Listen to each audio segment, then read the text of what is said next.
PDP में क्यों शामिल हो रहे हैं लोग और डेली वेजर्स ने सत शर्मा से मुलाकात पर क्या कहा और किस तरह से यौम जमहूरिया से पहले सुरक्षा को लेकर तमाम चीजें अलर्ट पर। इसके अलावा भी कई और खबरें। दोस्तों, मैं हूं आपका मेजबान विशाल, आप देख रहे हैं जम्मू कश्मीर की 10 बड़ी और अहम खबरें, वो तमाम खबरें जिनसे सीधा है आपका सरोकार। तो आइए शुरुआत करते हैं।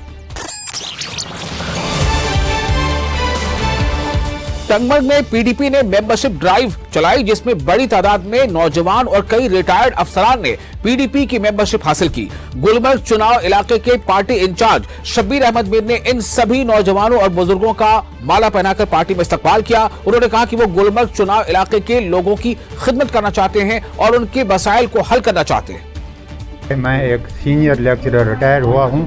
क्या वजह है कि मैंने इस पार्टी में ज्वाइन किया है? सबसे पहले इनका मैनिफेस्टो ठीक ठाक है, इनके पॉलिसीज़ और प्रोग्राम्स ठीक ठाक है और इनकी लीडरशिप ठीक ठाक है। यही वजह है कि मुझे बाकी पार्टियों से ये पार्टी अच्छी लगी। यहाँ नुमाइंदे हमारे यहाँ कायद हैं, टंगमर्ग के कायद शब्बीर साहब, उन पर मुझे बहुत पूरा एतमाद है। तो अब मैंने खुलूस नीयत से पीडीपी में ज्वाइन किया है और मैं चाहता हूँ कि मैं उनके साथ शाना बशाना काम करूँगा और ताकि हमारे इलाके के जो मसाइल हैं, हमारे गाँव के मसाइल हैं, तो ये हम आसानी से हल करेंगे। मैं उस नतीजे पर लास्ट पर पहुंचा कि शब्बीर साहब एक नहायती शरीफ इंसान है। पहले इंसान में शराफत होनी चाहिए, इंसानियत होनी चाहिए, इसीलिए मैंने शब्बीर साहब के साथ ज्वाइन किया। 10 किलो चावल की मुफ्त। आज तक आप ही मुझे बताइए क्या ये इम्प्लीमेंट हुआ है? जब ये वादे इम्प्लीमेंट नहीं हुए तो छोटे वादे कहाँ से होंगे? प्लीज सरकार, पीडीपी सरकार, बाकी सरकार, मैंने अंदर भी कहा अपनी पार्टी तो बंद हो चुकी है, अब उनका यहाँ पे और वो रोजगार ढूंढ रहे हैं, वो ढूंढने दीजिए। सांबा में पीएचई डेली वेजर्स ने सांसद यानी मेंबर पार्लियामेंट सत शर्मा से मुलाकात की और उन्हें अपने मसाइल से आगाह किया। इस दौरान सत शर्मा ने डेली वेजर्स को उनके मसाइल को आने वाले असेंबली सेशन में उठाने की बात कही है। उन्होंने यह भी भरोसा दिलाया है कि संबंधित मामलों में शीघ्र ही आवश्यक रेगुलराइजेशन की प्रक्रिया भी शुरू की जाएगी। सांसद के भरोसे पर डेली वेजर्स ने संतोष जताया। दरअसल उनका यह कहना था कि असेंबली सेशन में बीजेपी इस मुद्दे को उठाएगी। देखिए, उनको लेकर हमारे सभी विधायक चिंतित हैं। एक हमारे ही विधायकों का एक पूरा डेपुटेशन मेरे पास आया था, जिसमें सभी के सभी विधायक थे। एलओपी साहब की अध्यक्षता में मुझे मिला था, क्योंकि मैं भी चाहता हूं और जल्द से जल्द इस विषय में, क्योंकि इस सरकार ने, नेशनल कॉन्फ्रेंस की सरकार ने 1.25 साल के अंतराल में कुछ नहीं किया है। लोगों को बिजली जो है वो मुहैया नहीं करा पा रहे। पानी की समस्या है, तो वो कहाँ इनको देंगे? मैं भी कोशिश करूंगा, एक बार हम लोग केंद्र में भी बात करेंगे और हमारे विधायक जी यहाँ पर जो हैं सारे मिलकर, सलातिया जी भी और डॉक्टर डीके बनियाल जी और बाकी लोग भी जो हैं प्राइवेट मेंबर्स बिल के नाते भी इस विषय को जो है उजागर करेंगे। उनको हमने, जैसे कि हम सभी 29 विधायक जितने भी हैं, सभी को हमने मेमोरेंडम दिया है, चार्ट आउट डिमांड दी है, सभी से मिले हैं कि आप असेंबली में जाकर, बजट सेशन में जाकर हमारी बात को उठाएं और हमें वन टाइम हमें रेगुलर दिया जाए। तो सभी एमएलए के पास हम गए और सभी ने हमें यही विश्वासन दिया है कि हम आने वाली असेंबली सेशन में सबसे पहले बड़ा मुद्दा आपका होगा और आपको रेगुलेशन पॉलिसी के लिए हम दबाव बनाएंगे और मनाएंगे। त्राल के एक बिजी मार्केट में जंगली सुअर के अचानक हमले में 4 लोग घायल हो गए। घायलों को तुरंत एसडीएच त्राल में शिफ्ट किया गया, जहां उनका इलाज जारी है। हॉस्पिटल के जराये के मुताबिक सभी घायल खतरे से बाहर हैं। इस वाकये के बाद एमएलए त्राल रफीक अहमद नाइक हॉस्पिटल पहुंचे और घायलों से उन्होंने हालचाल जाना। ये अपील है जी, सरकार की तरफ कोई मदद होना चाहिए। मजदूरी का नंबर, छोटा छोटा बच्चा है, ये साथ है बच्चा भी, और ये भी अपील है उसको काबू किया चाहिए। फिर मेरी बेमो साहिबा के साथ बात हुई।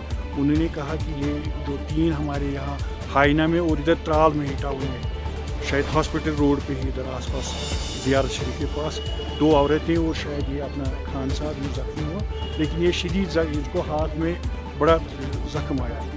मेरी हॉस्पिटल एडमिनिस्ट्रेशन से अपील है कि वो लोगों के साथ ताउन करें, एक हॉस्पिटल में मौजूद रहें, ताकि जो जख्मी वो लगता है वो घूम रहा है अभी सब। पुलिस भी शायद उनको ढूंढने लगी।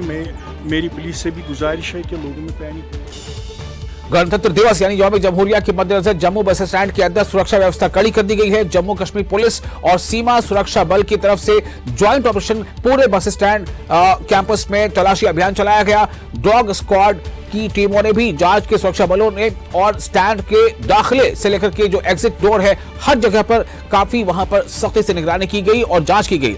तमाम जो मुसाफिरीन हैं उनके सामानों की भी तलाशी की गई। किसी भी मशकूक यानी मुश्तबा सरगर्मी पर फौरन कार्रवाई की हिदायत दी गई है। अफसरान के मुताबिक सार्वजनिक स्थानों पर सुरक्षा सुनिश्चित करने को यकीनी बनाने को हर मुमकिन कोशिश की जा रही है। राजौरी में प्राइवेट स्कूल एसोसिएशन की तरफ से मांग की गई है कि बच्चों के एग्जाम को आगे बढ़ा दिया जाए। उन्होंने कहा कि जो डेट शीट बच्चों के इम्तिहान की आई है उसे गवर्नमेंट को आगे कर देना चाहिए, क्योंकि इस बार मौसम की वजह से बच्चों की पढ़ाई का नुकसान हुआ है और कुछ मुल्क के हालात भी ठीक नहीं रहे। इससे बच्चों को पढ़ाई में काफी नुकसान का सामना करना पड़ा है और बच्चों की तैयारी पूरी नहीं हो पाई है। कठुआ में कॉलेज रोड पर प्रशासन ने अतिक्रमण विरोधी अभियान चलाया, यानी एनक्रोचमेंट के खिलाफ मुहिम चलाई। एडीसी कठुआ विश्वजीत सिंह और डीएसपी हेडक्वार्टर रविंदर सिंह की क़यादत में चले इस मुहिम के तहत दुकानों और जितने भी तिजारती मराकज़ थे उनकी जांच की गई और प्रतिबंधित पॉलिथीन का इस्तेमाल करने, दुकानों के बाहर तजावुजात जो है उसको या एनक्रोचमेंट करने और खराब सामान बेचने के इल्जाम में कई दुकानदारों पर जुर्माने आयद किए गए।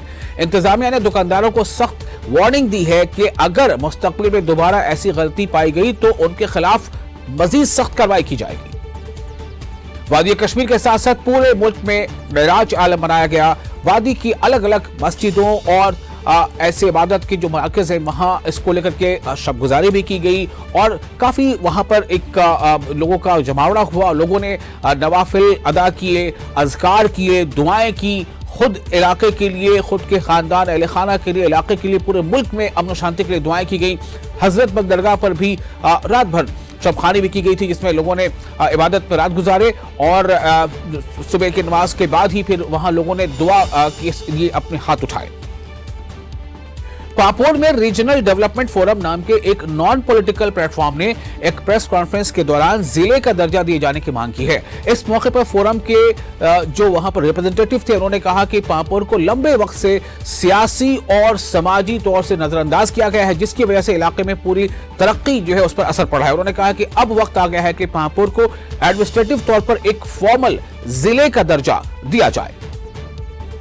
राजौरी के नौशहरा के कलवल गांव में सेना की ओर से एक प्रोग्राम का इनेकाद किया गया। इस प्रोग्राम में नायब वजीर दाखिला सुरेंद्र चौधरी शामिल हुए और इस प्रोग्राम में सेना की ओर से लोगों के लिए एक मेडिकल कैंप भी लगाया गया था। इसमें लोगों का फ्री इलाज किया गया। वहीं नायब वजीर दाखिला के साथ सेना के अफसरान भी मौजूद थे और नायब वजीर दाखिला ने डॉक्टरों को एजाज से भी नवाजा।